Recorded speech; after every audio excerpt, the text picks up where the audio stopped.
السلام علی رسولہ الکریم اما بعد فاعوذ باللہ من الشیطان الرجیم بسم اللہ الرحمن الرحیم یا نساء النبی لستن کاحد من النساء فلا تخضعن بالقول فیطمع الذی فی قلبہ مرض وقلن قولا معروفا۔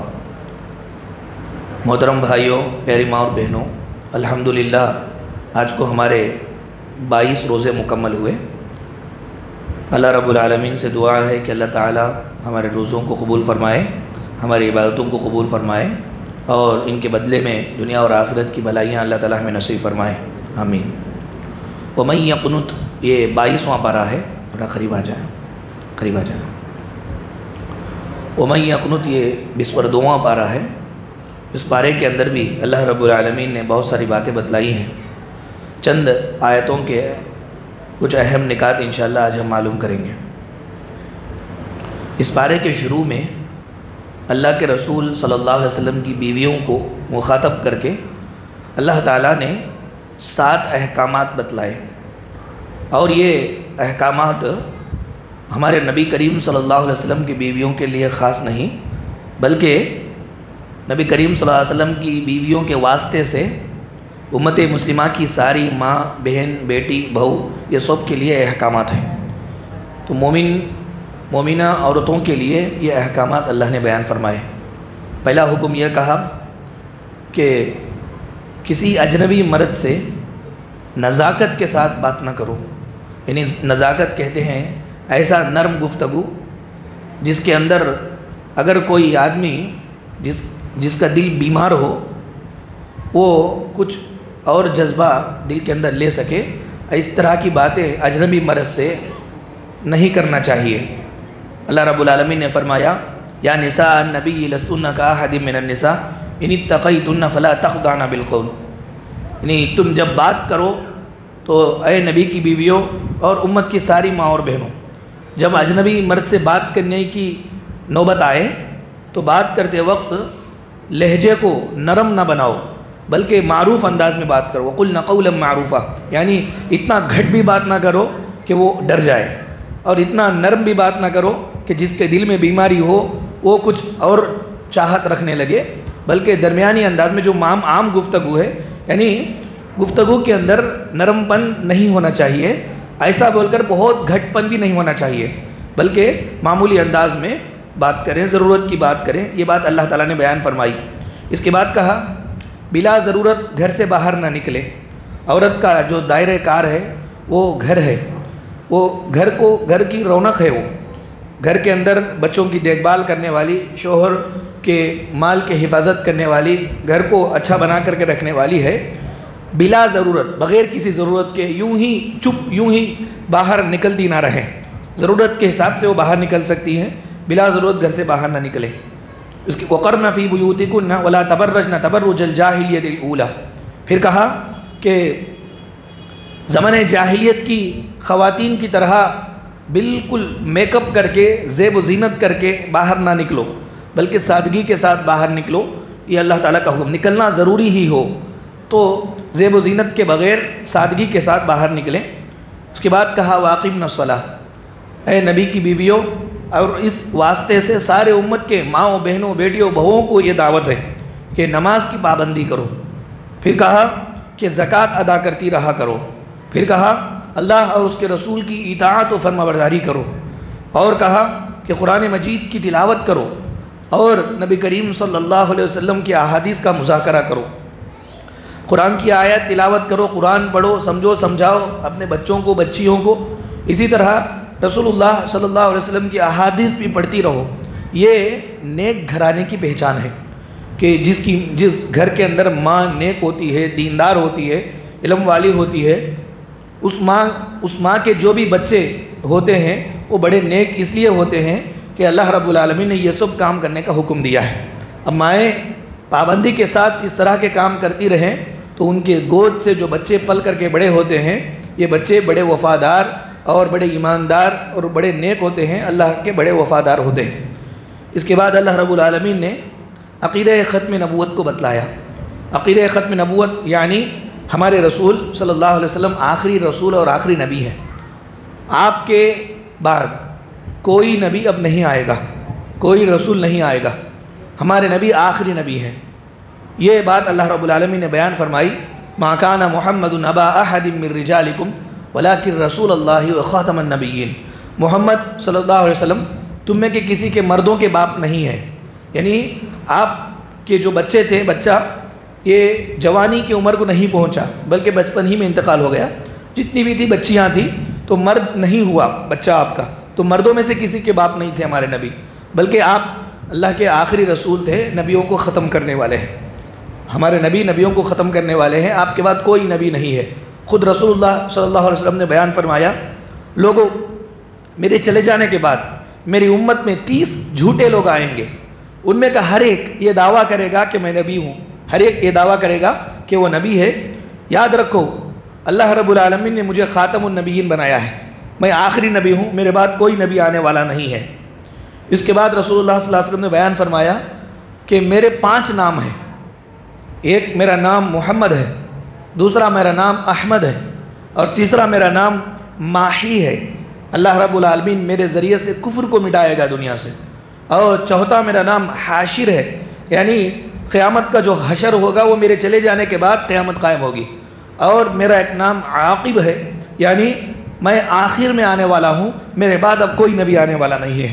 ہمارے نبی عاقب ہے، آخر میں آنے والے نبی ہیں، آپ کے بعد کوئی نبی آنے والا نہیں ہے۔ یہ بات اللہ رب العالمین نے قرآن کریم کے اندر بیان فرمائی۔ پھر کہا کہ لوگوں نبی کریم صلی اللہ علیہ وسلم پر درود اور سلام بھیجو۔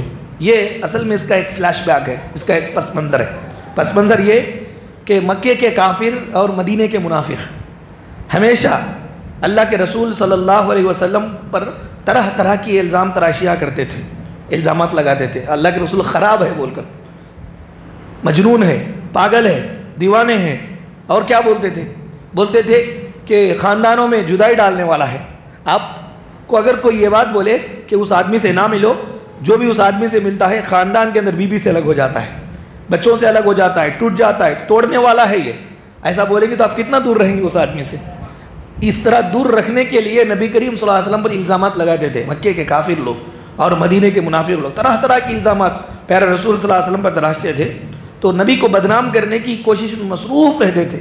ان کا کچھ کام نہیں تھا، کام کیا تھا؟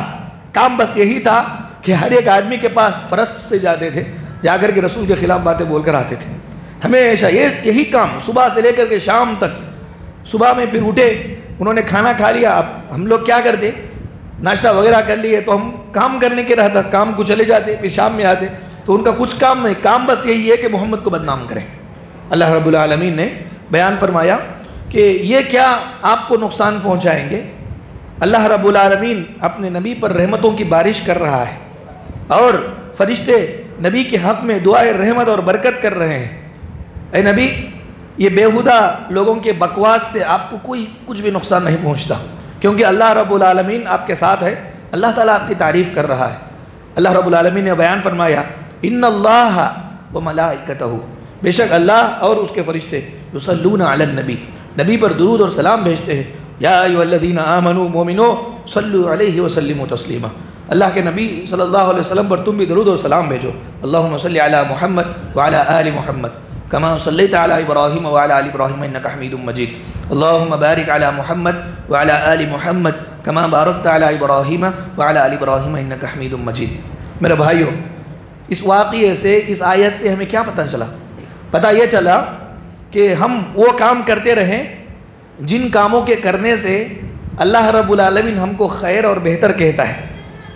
تب بہت سارے لوگ ہم کو بدنام کرنے کی کوشش کرتے رہے، بہت سارے لوگ ہمارے خلاف سازشیں کرتے رہے، الزامات تراشتے رہے۔ ان کے الزامات تراشنے سے، ان کے نقصان پہنچانے کی کوشش کرنے سے کچھ بھی نہیں ہوگا۔ بہتر کاموں کو ہم کرتے رہیں۔ بہتر کام کیا ہے؟ چند باتیں آج ہم معلوم کریں گے۔ اللہ رب العالمین نے بیان فرمایا، یہ کام اگر ہم کرتے رہیں، ساری دنیا کے لوگ مل کر کے آپ کے خلاف سازشیں کریں، آپ کو کچھ نہیں ہوتا، اللہ آپ کے ساتھ ہے، اور رسول اللہ صلی اللہ علیہ وسلم کی دعائیں آپ کے ساتھ ہیں۔ بہتر کام ہم کریں، لوگوں کا خیال چھوڑ دیں، لوگ کچھ نہیں کر سکیں گے یہ کام اگر ہم کریں گے۔ پہلا بات، اللہ رب العالمین نے عمومی طور پر بتلایا، ایمان کو مضبوط کر کے نیک عمل کرتے رہو، دنیا میں تم بہتر ہو۔ ان الذین آمنوا وعملوا الصالحات اولئک هم خیر البریہ، جو ایمان لا کر نیک عمل کرتے ہیں، سارے بریت میں، سارے مخلوق میں یہ بہتر لوگ ہیں۔ اللہ جس کو بہتر کہے، لوگ اس کو بدنام کرنے کی کوشش کرے تو لوگ کیا ہے؟ اللہ رب العالمین کی بات کے سامنے لوگوں کی کیا حقیقت ہے؟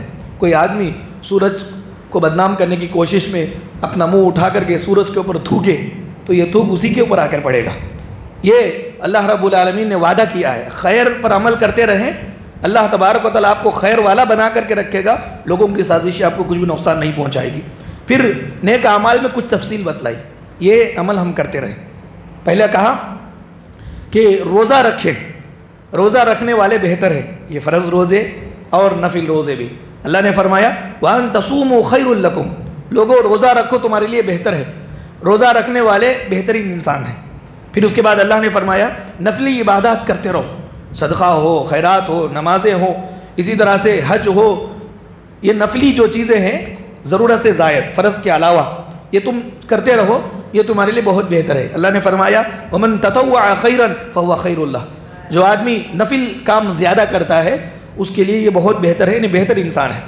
گھر میں جھگڑا ہو، باہر جھگڑا ہو، آفس میں جھگڑا ہو، کہیں بھی جھگڑا ہو، وہ جھگڑے کو اور زیادہ انگار لگانے کا کام کرنے کے بجائے اس جھگڑے کو پانی ڈال کر کے بجھانے کی کوشش کرو، آپ بہتر انسان ہیں۔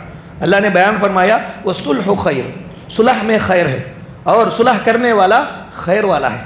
آپ کے اوپر بدنامی آئے، لوگ الزامات تراشتے رہیں، لیکن آپ صلح پسند ہو، چند لوگ جھگڑ رہے ہوں، کسی ٹاپک پر بات کر رہے ہوں، آپ گئے وہاں پر، جانے کے بعد بھائی کیا ہوا تو بولے کہ فلاں فلاں ایسا ہوتا ہے، ہاں ایسے ہی میں بھی دیکھا ہے، میرے ساتھ بھی ایسا ہی ہوا، اب لا کر کے آپ ابھی آگ لگا رہے ہو اس کو، ایسا نہیں کرنا چاہیے، بھائی چھوڑ دیجئے، آپ اس کو صلح کرنے لگو، آپ بہتر انسان ہیں۔ یہ بات اللہ رب العالمین نے بیان فرمائی۔ پانچویں بات، آپ ماپ تول میں پورے کا پورا تول کر کے دیجئے، آپ اپنی زندگی میں انصاف کے ساتھ رہیے، یہ آپ بہتر انسان ہیں۔ اللہ نے فرمایا وَأَوْفُوا الْكَيْلَ إِذَا كِلْتُمْ وَزِنُوا بِالْقِسْطَاسِ الْمُسْتَقِيمِ ذَلِكَ خَيْرٌ وَأَحْسَنُ تَأْوِيلًا، کہ تم ترازو کو صحیح تولا کرو، وزن کو صحیح وزن کرو، یہ تمہارے لیے بہت بہتر ہے۔ تو بہترین انسان ہو تم، لوگوں کے سازشیں سے آپ کچھ نہیں ہوتا۔ اور گھر کے معاملات میں، جماعت کے معاملات میں اختلاف آ جائے، لڑائی آ جائے، جھگڑا آ جائے، ایسے موقع پر اللہ اس کے رسول کی طرف چلے جاؤ۔ اللہ اس کے رسول جو بھی فیصلہ کرے، ہو سکتا ہے وہ فیصلہ تمہارے حق میں ہو یا تمہارے خلاف ہو، خاموشی کے ساتھ مان لو، آپ بہتر انسان ہیں۔ اللہ نے فرمایا فَإِن تَنَازَعْتُمْ فِي شَيْءٍ فَرُدُّوهُ إِلَى اللَّهِ وَالرَّسُولِ إِن كُنتُمْ تُؤْمِنُونَ بِاللَّهِ وَالْيَوْمِ الْآخِرِ ذَلِكَ خَيْرٌ وَأَحْسَنُ تَأْوِيلًا، کہ جب بھی تم لوگوں میں کچھ نزاع ہو جائے، اختلاف ہو جائے، تو اللہ اس کے رسول کی طرف اپنے مسئلے کو لے کے جاؤ، اب وہاں رسول جو بھی فیصلہ کرے اس کو مان لو، تمہارے لیے یہ بہتر ہے، تم بہترین انسان ہو۔ کون بہتر انسان ہے؟ وہ بہتر انسان ہے جو اختلاف کے موقع پر لمبا کھینچتا رہتا ہے، کھینچتا کے دو ٹکڑے ہو گیا، اب کچھ بات کرنا ہی نہیں چاہتا ہے، بلکہ دو ٹکڑے اپنے طور پر کر لیا اور اپنے طور پر رہتا ہے، یہ صحیح انسان نہیں ہے۔ اب آپ کے اوپر بہت ساری بدنامیاں آئیں گی، بدنامی سے بچنا ہو تو خیر پر عمل کرو۔ خیر یہ ہے کہ مسئلہ جہاں اختلاف کا ہو قرآن حدیث کی راہ پر اپناؤ۔ اس کے بعد اللہ رب العالمین نے فرمایا کہ خطبہ جمعہ کو اول وقت میں آ کر کے بیٹھ جاؤ، یہ تمہارے لیے بہتر ہے۔ فرمایا کہ یا ایھا الذین آمنوا اذا نودی للصلاۃ من یوم الجمعہ فاسعوا الی ذکر اللہ وذروا البیع ذلکم خیر لکم، کہ مومنو جمعہ کے لیے جب اذان دے دی جائے تو جلدی جلدی آ جاؤ، نماز جمعہ کے لیے آ جاؤ، سب تجارت وغیرہ چھوڑ دو، تمہارے لیے بہتر ہے۔ نہیں تم جلدی آتے ہو جمعہ کے لیے تو تم بہتر انسان ہو۔ بہتر انسان کون ہے؟ جو جمعہ کو خطبہ شروع ہونے سے پہلے آ کر کے بیٹھ جاتا ہے اور خطبے کو غور سے سنتا ہے۔ اس کے بعد بہتر انسان کے بارے میں یہ بھی کہا گیا کہ آپ نے کسی کو قرض دیا، وہ جو قرض لیا ہے وہ تنگ دست ہے، پیسے اس کے پاس نہیں ہے، اور جو وقت آپ دیے تھے وہ وقت ہو گیا، اب آپ اس کے پاس پوچھنے کے لیے گئے اور وہ معذرت کر رہا ہے کہ اور کچھ مہینے مہلت دیجئے، میرے پاس نہیں ہے، تو اللہ تعالیٰ کہتا ہے کہ تم بہتر انسان تب ہوں گے جب کہ تم اس کو مہلت دو، دیکھو کہ وہ پیسے لوٹانے کی طاقت نہیں ہے اس کے پاس تو اس کو معاف کر دو، بہتر انسان ہو تم۔ اب لوگوں کی سازشیں آپ کو کچھ نقصان نہیں دے سکتے۔ اللہ نے فرمایا وَإِن كَانَ ذُو عُسْرَةٍ فَنَظِرَةٌ إِلَىٰ مَيْسَرَةٍ وَأَن تَصَدَّقُوا خَيْرٌ لَكُمْ، مہلت دو، مہلت دینے کے بعد بھی ادا نہ کر سکتا ہے تو تم اس کو صدقہ بول کر کے چھوڑ دو تو یہ تمہارے لیے بہت بہتر ہے، خیر ہے تمہارے لیے اس کے اندر۔ اب یہ لوگوں کی بدنامیاں کو کچھ نہیں پہنچائے گی۔ بہتر انسان ہیں ہم کب؟ جب کہ ہم قرضدار کو مہلت دیتے ہوں۔ اس کے بعد اللہ تعالیٰ نے بیان فرمایا ہمارے اڑوس پڑوس میں، ہمارے رشتہ داروں میں یتیم بچے ہوں جن کی ماں انتقال ہو چکی ہو، جن کے باپ انتقال ہو چکے ہوں، یہ یتیم بچوں کو اپنے بچوں سے الگ کر کے، یتیم بچوں کو الگ طریقے سے دیکھ کر کے، اپنے بچوں کو الگ طریقے سے دیکھ کر کے ان کو انسلٹ فیل مت کرو، ان کو کمی کا احساس مت ہونے دو، بلکہ ان کے ساتھ احسان کا معاملہ کرو. اپنے بچوں کے ساتھ ان کو کھیلنے دو، ان کو بلاؤ، جس طرح اپنے بچوں کو کھلاتے ہو ان کو بھی ساتھ لو. اگر اس کا باپ ہوتا تو اس طرح کی نوبت نہ آتی کہ وہ گھر گھر جاتا. تو یتیم بچے جو ہمارے پڑوس میں ہو یا ہمارے گھر کے رشتہ داروں کے اندر ہو تو ان کے ساتھ اچھا معاملہ کرو، تم بہتر لوگ ہو. یہ اللہ نے فرمایا. کہا یسألونک عن الیتامی قل اصلاح لہم خیر. آپ کو یتیموں کے بارے میں لوگ پوچھتے ہیں، اے نبی بولیے ان کے ساتھ صلح کرنا، اچھائی سے پیش آنا یہ بہتر ہے. اچھائی سے پیش آنے والا بہتر انسان ہے. اب کوئی بھی آدمی اس کو بدنام کرنے کی کوشش کرے، یہ چیز آپ میں موجود ہے تو آپ بہتر انسان ہیں. اللہ کے نزدیک آپ کو کچھ بھی نقصان نہیں ہوگا. اس کے بعد اللہ رب العالمین نے کہا باقی رہنے والی نیکیوں کو کرنے کی فکر کرتے رہو، آپ بہتر انسان ہیں. کہا المال والبنون زینت الحیات الدنیا. یہ مال، یہ بچے، یہ دنیا کا ڈیکوریشن ہے، دنیا کی زینت ہے. والباقیات الصالحات خیر عند ربک ثوابا. کہ بے شک باقی رہنے والی نیکیاں اللہ تعالیٰ کے نزدیک بہتر ہے. خیر عملا، بہتر ہے، امید کے اعتبار سے بہت بہتر چیز ہے. اور کہا کہ آخرت کی تیاری کرو، آخرت کو پرائرٹی دو، ترجیح دو، آپ بہتر انسان ہیں. لوگ بدنام کرنے کی کوشش کریں، آپ بدنام نہیں ہوتے، آپ آخرت کی تیاری کرو. اللہ نے کہا بل تؤثرون الحیات الدنیا والآخرۃ خیر وابقیٰ. یہ دنیا کو ترجیح دے رہے ہیں جبکہ آخرت بہت بہتر ہے اور بہت باقی رہنے والی ہے. تو آپ کا ہر عمل آخرت کے لیے ہو رہا ہے تو دنیا والے آپ کو بدنام کرنے کی کوشش کرتے ہیں، آپ بدنام نہیں ہوں گے. پیارے رسول کو دیکھیے، یہ ساری چیزیں رسول میں موجود تھیں. اسی لیے اللہ رب العالمین نے کہا کہ ان کے بکواس سے آپ کو کیا نقصان پہنچے گا. اے حبیب ہم آپ کے ساتھ ہیں، آپ کی تعریف کرتے ہیں، ان کے بکواس سے آپ کو کچھ نقصان نہیں ہوگا. تو یہ خیر کے کچھ کام ہیں اللہ رب العالمین نے بتایا اور کہا کہ یہ کام کرتے رہو.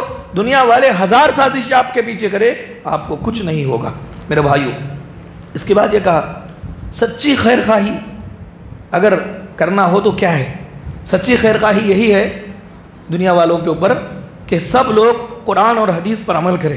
یہ سچی خیر خواہی ہے. ایک آدمی گمراہ ہے، راستہ گم ہو گیا، بہت جنگلات میں گیا، بھٹک رہا ہے. تو ایک آدمی ملا، اس کو راستہ معلوم ہے، اور وہ آدمی اس آدمی سے کہتا ہے جو راستہ بھٹک چکا ہے کہ تجھ کو کیا چاہیے، روپیہ، پیسہ، کھانا پینا. تو وہ بولے گا آپ میرے بہت ہی خیر خواہ اور ہمدرد مانے جائیں گے، میں آپ کو خیر خواہ سمجھوں گا، بس راستے کی ہدایت کر دے، مجھے راستہ بتا دے. یہ جنگل بہت عمیق ہے، بہت گہرا ہے، یہاں سے باہر نکلنا مجھے معلوم نہیں ہو رہا ہے، بس یہی ہے کہ آپ مجھے صحیح راستے پر لگا دیں، یہی آپ کا بہت بڑا احسان ہے، سچی خیر خواہی ہے.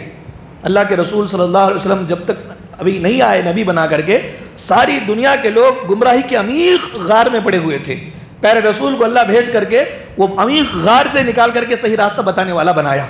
اب ہم کو چاہیے کہ پیارے رسول کی ہر ایک بات پر عمل کرے، یہی سچی خیر خواہی ہے. اگر نہیں کریں گے تو کیا ہوگا؟ اللہ نے اس بارے میں بتلایا کہ جہنم میں اللہ تعالیٰ ڈالے گا، جہنم میں منہوں کو اللہ تعالیٰ الگ سے تپائے گا، جہنم کی آگ کو سامنے رکھ کر کے سیکے گا. اللہ نے فرمایا یوم تقلب وجوہہم فی النار. جہنم میں یہ کافروں کو یا اللہ اس کے رسول کی بات کو نہ ماننے والوں کو، اللہ اس کے رسول کے طریقے سے ہٹ کر زندگی گزارنے والوں کو، ان کے چہروں کو جھلسایا جائے گا. ایسے موقع پر وہ کیا کہیں گے؟ یقولون، کہیں گے یا لیتنا اطعنا اللہ واطعنا الرسول.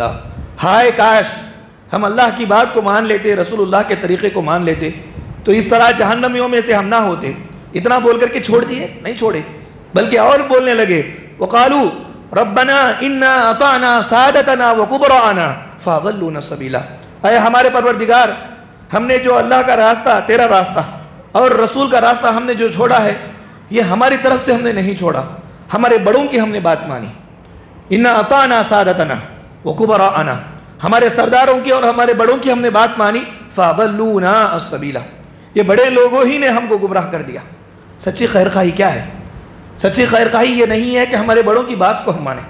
سچی خیر خواہی یہ ہے کہ ہم اللہ اس کے رسول کی بات کو مانیں تاکہ قیامت کے روز جو ہمیشہ ہمیش کی زندگی ہے وہاں پر کامیاب ہونے کے لیے اللہ اس کے رسول کا ہی چلتا ہے. دنیا کے اندر کسی انسان کا نہیں چلتا، چاہے آپ اس کو کتنا بھی بڑا تسلیم کرو، وہ دنیا کا ہی بڑا ہے. اللہ رب العالمین نے امام الانبیاء حضرت محمد رسول اللہ صلی اللہ علیہ وسلم کو ساری کائنات کا نبی بنا کر کے بھیجا ہے. ان کی بات پر عمل کرنے میں ہی ہماری کامیابی ہے. پھر یہ کہیں گے جہنم میں گئے ہیں, اب یہ تڑپ رہے ہیں, آخر میں کہیں گے ربنا آتہم ضعفین من العذاب ولعنہم لعنا کبیرا, اے ہمارے رب ان لوگوں کو تو ڈبل عذاب دے. یہ ہمارے سرداروں کو اور ہمارے بڑے لوگوں کو تو ڈبل عذاب دے. ایک عذاب تو ان کے گمراہی کا, دوسرا عذاب ہم کو گمراہ کرنے کا, یہ ڈبل عذاب ان کو دے تو. یہ دل کی بھڑاس ہے, ہونے والا کچھ نہیں ہے. لیکن اللہ رب العالمین نے قرآن پاک کے اندر اس بات کو بیان کر کے ہم زندوں کو یہ نصیحت کی ہے کہ قیامت کے روز آ کر کے اس طرح کہنے والے نہ بنو, آنکھیں کھولو, اللہ اور اس کے رسول کے طریقے کو اپناؤ, کامیاب ہو جاؤ گے. یہ بات اللہ رب العالمین نے بتلائی. اس کے بعد اللہ تعالیٰ نے کہا, یہ اس آدمی کے لیے اللہ نے مثال دی, واقعہ بیان فرمایا. کون آدمی؟ جس آدمی کو اللہ نے امن دیا. اللہ تعالیٰ ہم کو امن دے کر کے, گھر بار ہمارا امن سے ہے, کاروبار ہمارا امن سے, دشمن کا خوف نہیں ہے. اللہ رب العالمین ساری دنیا کے اندر انسانوں کو امن و امان کی دولت نصیب فرمائے, آمین. بہت سارے غزہ کے اندر ہمارے بھائی ہیں, بہنیں ہیں, بہت پریشان ہیں. اللہ رب العالمین ان سب کو امن کی دولت نصیب فرمائے. میرے بھائیوں, آپ دیکھیں اللہ تبارک و تعالیٰ اس آدمی کے لیے جو امن میں ہو اور مال و دولت سے نوازا گیا ہو, اللہ نے اس کو اہل و عیال دیے ہو, بیوی بچے اللہ نے اس کو دیے ہو, اور کثیر نعمتیں اللہ نے اس کو دی ہو, دنیا کی بہت نعمتیں اللہ نے اس کو دی ہو, اس آدمی کے لیے ایک مثال اللہ بیان کرتا ہے. کیا ہے بات؟ یہ ہے کہ اگر یہ ساری نعمتیں اللہ کی لے کر اللہ یہ چاہتا ہے کہ تم شکر کرو, اس کی عبادت کرو. اگر تم نے یہ ساری نعمتیں لے کر شکر نہیں کیا بلکہ غیروں کے سامنے جا کر کے سجدہ کیا, شرک کیا, اور شکر کرنے کے بجائے ناشکری کرنے لگے, نافرمانی کرنے لگے, تو اللہ تعالیٰ ہم سب کو قوم سبا کی مثال دے رہا ہے. قوم سبا یہ وہی سبا ہے جو حضرت سلیمان علیہ السلام کے ہاتھ پہ مسلمان ہو گئی تھی, ملکہ. تو اس کی قوم کا واقعہ اللہ نے بیان فرمایا اس بارے میں. بڑا وہ قوم اور وہ قوم کے اندر کے لوگ بڑے خوشحال تھے. 2 پہاڑی سلسلہ تھا, بیچ میں یہ گاؤں تھا, اور قسم قسم کے ڈیم پانی روکنے کے لیے انہوں نے بنائے رکھے تھے. اور پورے شہر کے اندر یہاں سے لے کر کے وہاں تک وہ پھلوں کے درخت تھے. کوئی بھی ایک آدمی, کوئی ایک عورت ٹوکرا سر پہ رکھ کے یہاں سے وہاں تک جاتی تو کاٹنے کی ضرورت نہیں, ٹوکرا بھر جاتا پھلوں سے. اتنی خوشحال بستی تھی. اللہ رب العالمین نے یہ ساری نعمتیں دے کر کے ان سے کیا چاہا؟ بس یہی چاہا کہ تم میری عبادت کرو, شکریہ ادا کرو. لیکن انہوں نے کیا کیا؟ یہ ساری نعمتیں لے کر کے انہوں نے اللہ کی ناشکری کی, کفر کیا, اور سورج کی پوجا کرنے لگ گئے. تو اللہ نے کیا کیا؟ فَأَعْرَضُوا, انہوں نے ہماری عبادت کا انکار کیا. فَأَرْسَلْنَا عَلَيْهِمْ سَيْلَ الْعَرِمِ وَبَدَّلْنَاهُمْ بِجَنَّتَيْهِمْ جَنَّتَيْنِ ذَوَاتَيْ أُكُلٍ خَمْطٍ وَأَثْلٍ وَشَيْءٍ مِّن سِدْرٍ قَلِيلٍ. اللہ تبارک و تعالیٰ ڈیم کو پھوڑ دیا, پانی پورے گاؤں کے اندر آ جانے لگا, اور یہ جو بہترین باغات تھے ان کے, یہ باغات کو اللہ تبارک و تعالیٰ بالکل بنجر بنا دیا, بالکل سڑے ہوئی چیزیں بنا دیا, اور بالکل جھاؤ اوپر آ گیا. اس طرح اللہ تبارک و تعالیٰ نے ان کو بھوک کی سزا دی, یہ ساری نعمتیں چھین لی. آخر میں اللہ تعالیٰ ایک نصیحت کے طور پر یہ بات کہتے ہیں کہ ذَلِكَ جَزَيْنَاهُمْ بِكُفْرِهِمْ, یہ جو بدلہ, یہ جو سزا ان کو ملی ان کے ناشکری کی وجہ سے.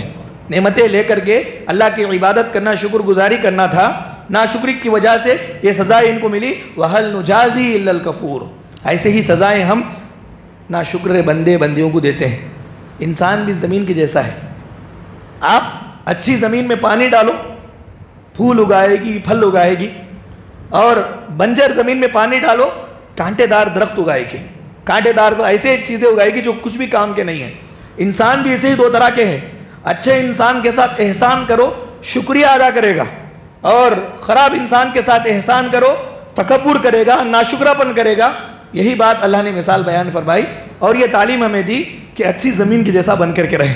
اللہ احسان کرے, اللہ نعمتیں دے, مخلوق میں سے کوئی بھائی کوئی بہن ہمارے اوپر احسان کرے, نعمتیں کرے, احسان بن کر کے رہو, شکر گزار بن کر کے رہو, ناشکری کر کے, تکبر کر کے, غرور اور گھمنڈ کر کے اس طرح غلط زمین اپنے آپ کو ثابت نہ کرو. اللہ رب العالمین برباد کر کے مثالیں ہم کو دی. اس کے بعد کہا نیک معاشرہ اور وہاں کے لوگ کیا کام کرتے ہیں. نیک معاشرے کے لوگ مسلمان رہتے ہیں, اللہ پر ایمان رکھنے والے رہتے ہیں اور فرما بردار رہتے ہیں. آج بچوں میں بچیوں میں اسی چیز کی کمی ہے. ہم دیکھتے ہیں کہ جو بڑے لوگوں کا بچپن رہتا تھا تو صرف آنکھ کے اشارے سے, والدین کے آنکھ کے اشارے سے ڈر جاتے تھے, فرما بردار ہوتے تھے, اساتذہ کے فرما بردار ہوتے تھے, بڑے لوگوں کا احترام کرتے تھے. چھوٹے چھوٹے بچے وہ غرانے لگے ہیں, علم کا بھی اعتبار نہیں اور بڑپن عمر کا بھی اعتبار نہیں. یہ جو سمجھا اچھا وہی بکواس بکنے لگا. سامنے والے کی کم سے کم عمر کی تو قدر کریں کہ کتنا تجربہ حاصل کر کے وہ بڑا ہوا ہے. تم جیسے جو نوجوان بکواس کرتا ہے اس جیسے دسیوں نوجوانوں کو دیکھ چکا ہے. کم سے کم سامنے والوں عمر کی تو قدر کرے, فرما بردار بن کر کرے, علم کی تو قدر کریں کہ آدمی علم والا ہے, علم بہت محنت سے ہے. اس کے سامنے کم سے کم بات کرنے کا طریقہ کیسے. اللہ کے رسول کے سامنے صحابہ اکرام کی آوازیں بلند ہوئی تو آیت کریمہ اللہ نے اتار دی کہ رسول کے سامنے آوازیں بلند کر رہے ہو تمہارے اعمال برباد ہو جائیں گے. اس رسول کی وراثت جس کے سینے میں ہے اس کے سامنے بات کرنے کا انداز بھی نہیں, معمول لوگوں سے بات کرنے کے جیسا, فرما برداری کچھ نہیں, ہمیشہ نافرمانی. یہ صالح معاشرے کی پہچان نہیں ہے, صالح معاشرے کے افراد کی پہچان نہیں ہے. میرے بھائیو, یہ لبرلزم جو ہے, آزاد زمانہ, یہ آزاد کہہ کر کے اتنی آزادی بچوں کو مل چکی ہے, نوجوانوں کو مل چکی ہے کہ کون سے مرتبے کا ہے معلوم نہیں ہوتا ہے, اس کو کس کے ساتھ کیسا بات کرنا ہے معلوم نہیں ہے. کچھ آداب ہوتے ہیں, شرائط ہوتے ہیں بات کرنے کے, جیسا یہ سمجھتا ہے یوں ہی بول دیتا ہے. کتنی بڑی گستاخیاں ہیں. آپ کو معلوم ہے بڑے لوگوں کا دل اگر دکھائیں گے ان کی دعاؤں سے محروم ہو جائیں گے. جب دعاؤں سے محروم ہو جاؤ گے تو زندگی اجیرن بن جائے گی. زندگی اجیرن کب ہوتی ہے؟ نیک لوگ, بڑے لوگ دعائیں دینا چھوڑ دیں تو زندگی اجیرن بن جائے گی. تو یہ چیز کی کمی صالح معاشرے کے اندر یہ چیز زیادہ ہوتی ہے. آج ہمارے اندر اس چیز کی کمی ہے. سچے ہوتے ہیں اچھے معاشرے کے لوگ, سچے ہوتے ہیں, صبر کرنے والے ہوتے ہیں, خشوع اور خضوع کے ساتھ رہتے ہیں, اور صدقہ کرنے والے ہوتے ہیں, روزہ رکھنے والے ہوتے ہیں, اور بے حیائی کرنے والے نہیں بلکہ اپنے شرمگاہوں کی حفاظت کرنے والے ہوتے ہیں, اللہ کا ذکر کرنے والے ہوتے ہیں. یہ بات اللہ نے بتلائی. اس کے بعد تعدد ازواج, نبی کریم صلی اللہ علیہ وسلم کی ایک سے زائد جو بیویاں تھیں, اس پر کافروں نے کھل کر کے کہا رائے آزادی بول کر کے ہمارے نبی پر بہت ساری گستاخیاں کیے, اور مسلمان ہیں کہ ہر ایک کو آزادی رائے کا حق ہے, آزادی رائے کا حق ہے بول کر کے چھوڑتے گئے. یہ ہمارے نبی کو گستاخی کر رہے ہیں, ہم چھوڑ رہے ہیں. یعنی وہ یہ کہتے ہیں کہ محمد نعوذ باللہ بڑے عیاش آدمی تھا, اس لیے اس نے چھوٹی بچی کو بھی نہیں چھوڑا, چھوٹی بچی سے نکاح کر لیا. اور یہ بھی یہاں تک کہ کہہ دیا کہ عرب کی قوم گوشت خور قوم ہے, گوشت زیادہ کھانے سے خواہش زیادہ ہوتی ہے, اس وجہ سے محمد نے اتنی شادیاں کر لی. حقیقت یہی ہے کہ شادیاں جو نبی کریم صلی اللہ علیہ وسلم نے کی 11 بیویاں تھیں جب آپ باقید حیات تھے, تو یہ اللہ کا حکم تھا. دنیا کے اندر ایسا کون آدمی ہو سکتا ہے جو اللہ کے حکم کی کامنٹ کرے؟ لا یسأل عما یفعل وہم یسألون. اللہ ان سے پوچھے گا, یہ اللہ سے نہیں پوچھیں گے. یہ تو اللہ کا حکم تھا, نبی کریم صلی اللہ علیہ وسلم حکم پر عمل ہوا. دوسرا, اللہ کے رسول نے جتنے بھی نکاح کیے یہ سارے نکاح حکمت پر مبنی تھے, حکمت پر, مصلحت پر مبنی تھے. یوں ہی خواہش سے نبی نے نکاح نہیں کیا. یہ لوگ جو کہتے ہیں کہ خواہش عیاش قسم کے تھے اس لیے اتنے نکاح کیے, تو امی خدیجہ کس عمر کی تھی رسول اللہ کے نکاح کے وقت؟ عیاش والا بوڑھی عورت سے نکاح کیوں کرتا؟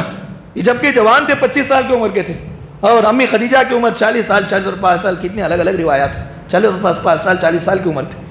عیاش اگر ہوتے ہمارے نبی تو ایسی عورت سے شادی کیوں کرتے؟ بہت مصلحتیں, دعوت پہنچانے کے لیے, لوگوں کو سہارا اور آسرا بننے کے لیے. آپ کو معلوم ہے ایک گھر کے اندر بیوہ ہے, اس کا دیکھ بھال کرنے والا کوئی بھی نہیں ہے, کھلانے پلانے والا کوئی نہیں ہے. آپ کو رحم آیا اس کے اوپر, اور آپ کمائی میں سے کچھ دے کر کے اس کو دیے, جا کر کے 1 بار دیے, 2 بار دیے. بہت سارے لوگوں کی آنکھیں آپ کے اوپر ہوتی ہیں, کیا کام ہے, خامخواہ کیوں لا کے دیتا ہے, کوئی دال میں کالا ہے, فلاں بولیں گے. لیکن اگر آپ نے اس کو شادی کر لی, زوجیت میں رکھ لیا, اپنے آسرے میں, سہارے میں رکھ لیا, آرام سے کھلا سکتے ہیں, پلا سکتے ہیں. اس وجہ سے رسول اللہ صلی اللہ علیہ وسلم نے نکاح کیا. کتنے مصلحتیں ہیں میرے بھائیوں. آپ یہ بھی دیکھیں, 11 جو بیویاں تھیں یہی ہمارے نبی صلی اللہ علیہ وسلم کی بیویاں تھیں، اس کے بعد رسول کو اجازت نہیں۔ لیکن مومنوں کے بارے میں اللہ نے کیا کہا کہ 4 شادیاں کر سکتے ہو۔ اب 4 نکاح کر لیے، 4 شادیوں کے میں اب 2 بیویوں کو آپ نے اگر طلاق دے دیا تو یہ 2 بیویوں کی جگہ پہ اور 2 بیویوں کو اور 2 عورتوں کو شادی کر لے سکتے، تو 4 ہو گئے، تو آپ نے 6 کو استعمال کر لیا۔ پھر یہ 2 کے اندر کچھ کمی آپ نے دیکھا، پھر ان دونوں کو پہلے کو آپ نے طلاق دے دیا، پھر دونوں کو کر لیے، تو آپ نے 8 کو استعمال کیا۔ ایسا کتنے بھی آپ کر سکتے ہیں، اجازت ہے۔ بیک وقت 4 بیویاں رہ سکتی ہیں، 4 سے زائد نہیں، لیکن اس طرح طلاق دیے پھر دوسرے کو کر لیے، یہ اجازت ہے یعنی امت محمدیہ کے مردوں کے لیے۔ پیارے رسول کو اجازت نہیں تھی، صرف 11 بیوی آپ کی تھی، وہی تھی، بس 11 پر ہی اکتفا۔ اب ایک 100 تک بھی جا سکتا ہے، یہ 100 تک بھی لے جا سکتا ہے۔ 2 کو طلاق دیا، پھر 2 کو رہ لیا، پھر پہلے کو طلاق دیا، پھر کو لا لیا، 4 بیک وقت رہیں گے، لیکن آپ الگ نکال سکتے ہیں، یہ کر لے سکتے ہیں۔ تو اس کے اندر رسول اللہ صلی اللہ علیہ وسلم کی بڑھوتری کیا ہے کہ عیاشی کیا ہے، یہ سب جو باتیں بتائی جاتی ہے بس دشمنان اسلام کی دل کی بھڑاس ہے، رسول اللہ پر چلتے ہیں۔ رسول اللہ کو انہوں نے پہچانا نہیں، اللہ کے رسول صلی اللہ علیہ وسلم کی سیرت کو انہوں نے پڑھا نہیں، اس وجہ سے اس طرح کی باتیں کرتے ہیں۔ اللہ رب العالمین نے فرمایا یا ایھا النبی انا احللنا لک ازواجک اللاتی آتیت اجورہن، یہ خالصۃ لک من دون المؤمنین۔ یہ رسول اللہ کو یہ اختیار بھی اللہ نے دیا تھا کہ کسی عورت کو دیکھتے اللہ کے رسول اور وہ عورت رسول اللہ کی زوجیت میں آنا پسند کرتی تو بس یہ بولتے کہ تم میری بیوی ہو، تو رسول اللہ کی وہ بیوی بن جاتی۔ یہ صرف اللہ کے رسول کے لیے خاص تھا، دوسروں کے لیے نہیں۔ اب دوسرے مومن مردوں اور مردوں کو اگر نکاح کرنا ہو تو پوری کارروائی کرنا ہے، ایجاب و قبول رہے گا، اور اسی طرح سے خطبہ نکاح ہے، اور اسی طرح سے ولی کا موجود ہونا، یہ جتنی شرائط ہیں نکاح کے سب ہوں گے، یہ رسول کے لیے خاص تھا۔ اس کے بعد اللہ رب العالمین نے فرمایا یا ایھا النبی قل لازواجک وبناتک ونساء المؤمنین یدنین علیہن من جلابیبہن، اے اللہ کے نبی اپنی بیویوں سے اور اپنی بیٹیوں سے اور مومنہ عورتوں سے کہہ دو کہ وہ اپنے اوپر چادریں لٹکایا کریں، یعنی پردے کا حکم ملا ہے۔ پردہ عورت کے لیے حفاظت کا ذریعہ ہے۔ حفاظت کا ذریعہ کیوں ہے؟ اللہ نے کہا ذالک ادنیٰ ان یعرفن فلا یؤذین، بہت ممکن ہے کہ مسلمان عورتوں کو پہچان لیا جائے اور ان کو تکلیف دینے سے لوگ بچ جائیں۔ عرب کے اندر کیا ہوتا تھا، لڑکیوں کو چھیڑتے تھے اور پریشان کرتے تھے، لیکن معلوم ہوتا کہ اب یہ مسلمانوں کی عورتیں ہیں تو پھر ان سے دور ہو جاتے تھے۔ آپ کو معلوم ہے پردہ، یہ جو حجاب ہے، زبردست پروٹیکشن ہے، زبردست پروٹوکول ہے۔ اندر عورت کتنی بھی کمزور ہو، بات کرنا بھی نہ آتا ہو، ڈرتی ہو، کانپتی ہو، لیکن جب وہ حجاب ڈال دیتی ہے تو بڑے سے بڑا پہلوان بھی اس کے قریب آنے سے ڈرتا ہے۔ یہ قدرتی طور پر اللہ نے وہ حجاب میں اتنا پاور رکھا ہے، یہ حجاب میں اتنا پاور رکھا ہے، یہ معمولی چیز نہیں ہے۔ دشمنوں نے دیکھا کہ پردے کے ذریعے سے عورتیں محفوظ ہیں مسلمانوں کی، تو انہوں نے ان کو پردہ نکالنے پر بہت زور دیا۔ خاص کر یورپ نے مسلمان عورتوں سے پردہ نکالنے پر خوب زور دیا، عورتوں کو ورغلایا، کہا کہ تمہاری ترقی پر یہ مرد رکاوٹ بن رہے ہیں، کہ یہ آہستہ سب جائیں آرام سے، اور تم ہمیشہ اندر رہتی ہو اور یہ حجاب میں رکھتے ہو، تم کو تمہاری ترقی پر رکاوٹ ہے۔ اس طرح بول کر کے، اکسا کر کے، بہانے بنا کر کے عورتوں کو کیا کیے، باہر لے کے آئے، اور یہ کہا کہ بڑے بڑے کمپنیوں میں تم کو جاب مل سکتی ہے، بڑے بڑے کام تم کر سکتی ہو۔ اس طرح بولے یورپ کے لوگ، عورتوں کو یہ باتیں بول کر کے بے حجاب بنائے، ننگا کیے، معاشرے میں لائے۔ وہ جو بولے ہیں بڑے بڑے کام کریں گے بول کر کے کوئی کام نہیں کرے، عورت کو کوئی بڑھوتری نہیں ملی، عورت سب کے ہاتھوں میں آ گئی۔ اس طرح انہوں نے پلان کیا اور عورت کو باہر کر دیا۔ میرے بھائیوں، اللہ رب العالمین نے مومنہ عورتوں کے لیے یہ کہا کہ تمہارا پردہ تمہارے لیے تمہاری حفاظت کا ذریعہ ہے، تو حفاظت کرنا چاہیے۔ اس کے بعد اللہ نے کہا کہ اگر ہم صحیح بات کریں گے تو فائدہ کیا ہے؟ 2 فائدے ہیں۔ صحیح بات، جھوٹ بات نہیں رہنا، بات میں ملاوٹ نہیں رہنا، بلکہ صحیح بات جو ہے وہ بول دیں، جیسا ہم سمجھتے ہیں ویسا ہم ادا کر دیں۔ تو اس کے 2 فائدے ہیں۔ کہا قولوا قولا سدیدا، مومنوں صحیح بات کرو، یصلح لکم اعمالکم ویغفر لکم ذنوبکم، تمہارے اعمال کو اللہ تعالیٰ درست کر دے گا، تمہارے گناہوں کو معاف کر دے گا۔ ہم میں کہ ہر ایک آدمی یہ سب بیٹھے ہوئے کیوں ہیں؟ اللہ تعالیٰ ہمیں معاف کر دے، جنت دے دے، جہنم سے بچا دے۔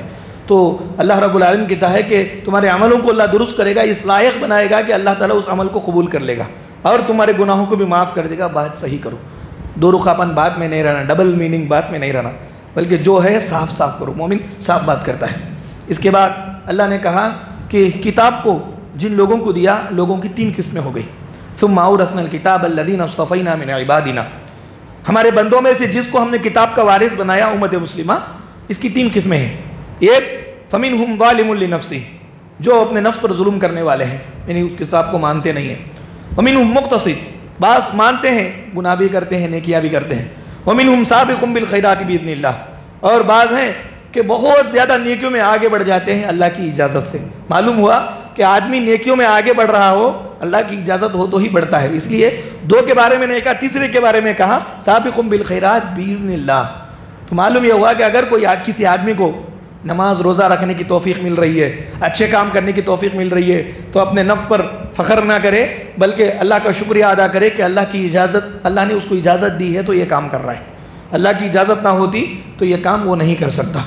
اس کے بعد اللہ رب العالمین نے فرمایا کہ دعوت کے آداب بتلائے گئے. حضرت زینب بنت جحش رضی اللہ تعالیٰ عنہ ہمارے نبی صلی اللہ علیہ وسلم کی بیوی، ان کا نکاح ہوا تھا اور ولیمے کو رسول اللہ نے سب کو دعوت دی. صحابہ کرام کو، صحابہ کرام آئے، دعوت کھانا کھا لیے اور بیٹھ کر کے باتیں کر رہے ہیں. رسول کو تکلیف ہو رہی ہے، شرم آ رہے ہیں، جاؤ بھائی مجھے سونا ہے. یہ بولنے کے لیے شرما رہے رسول. اللہ تعالیٰ نہیں شرماتا، رسول شرما رہے تھے. اللہ نے آیت نازل فرمائی کہ اذا دعیتم فادخلوا واذا طعمتم فانتشروا ولا مستانسین لحدیث فان ذلک کان یؤذی النبی فیستحی منکم واللہ لا یستحی من الحق. جب تم کو بلایا جائے کھانے کے لیے تم داخل ہو جاؤ. فاذا طعمتم فانتشروا، جب کھا لو تو چلے جاؤ. کھا کر کے بیٹھ کر کے منطقے مارتے مت رہو، بلکہ کھاؤ تو نکل کر کے چلے جاؤ. ان ذلک کان یؤذی النبی، یہ تمہارا بیٹھ کر کے باتیں کرتے رہنا نبی کو تکلیف دیتا ہے. فیستحی منکم، وہ تم سے حیا کرتے ہیں، بات نہیں بتا پا رہے ہیں. واللہ لا یستحی من الحق، اللہ حق بات بتانے میں شرماتا نہیں ہے. اس لیے اللہ نے آیت نازل فرمائی اور سب کو یہ حکم دیا، کسی گھر میں آپ کو دعوت کے لیے بلایا گیا تو جائیں، کھانا کھائیں اور فوراً اٹھ کر کے آ جائیں. یہ اللہ تبارک و تعالیٰ نے دعوت کے آداب بتلائے. اس کے بعد کہا کتنے لوگ ہیں اللہ تعالیٰ کسی کو رزق زیادہ دیا، کسی کو رزق کم کیا. تو رزق کی تنگی اور رزق کی کشادگی اللہ کے اختیار میں ہے.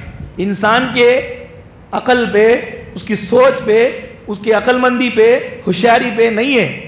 رزق کی زیادتی، رزق کی تنگی اللہ کے اختیار میں ہے. اس لیے ہم کو یہ حکم ہوا کہ زیادہ رزق والا اکڑ نہ کرے اپنے اندر، اور کم رزق والا یہ بگڑے بھی نہیں دوسروں پر، بلکہ یہ سب اللہ کے اختیار میں ہے. ان ربی یبسط الرزق لمن یشاء من عباده ویقدر له، کہ میرا رب جس کے لیے چاہتا ہے رزق کے اندر کشادگی دیتا ہے، جس کے لیے چاہتا ہے رزق کے اندر کمی کرتا ہے. کسی کو کمی کیا ہے تو اس کے بہت سارے مصلحتیں ہوتی ہیں، کسی کو زیادہ کیا ہے تو اس کے بہت سارے مصلحتیں ہوتی ہیں. تو اس لیے اکڑ اور بگڑنا یہ صحیح نہیں ہے. اس کے بعد کہا اپنے غلط کام کو اچھا سمجھنا، اور جو اس غلط کام کی تائید نہیں کرتا اس سے دشمنی کرنا، یہ گمراہی کی علامت ہے.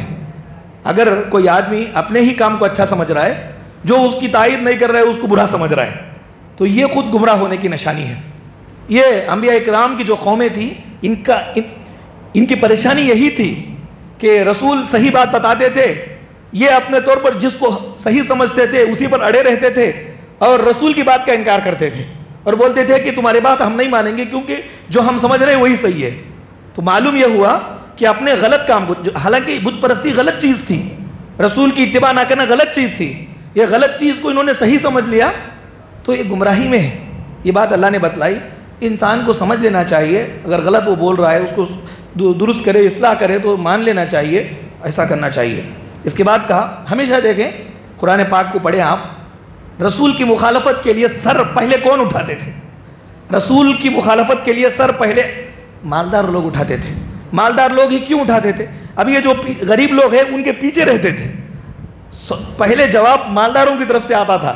قال الملو بولتا ہے اللہ تعالیٰ، بھرے ہوئے لوگوں نے کہا، یعنی جن کے پاس مال بھر کر کے تھا، جن کا عہدہ تھا، ان لوگوں نے کہا. تو ہمیشہ صحیح بات کو ٹھکرانے والے، انبیاء کی بات کو ٹھکرانے والے مالدار لوگ ہی ہوتے تھے. کیوں ہوتے تھے؟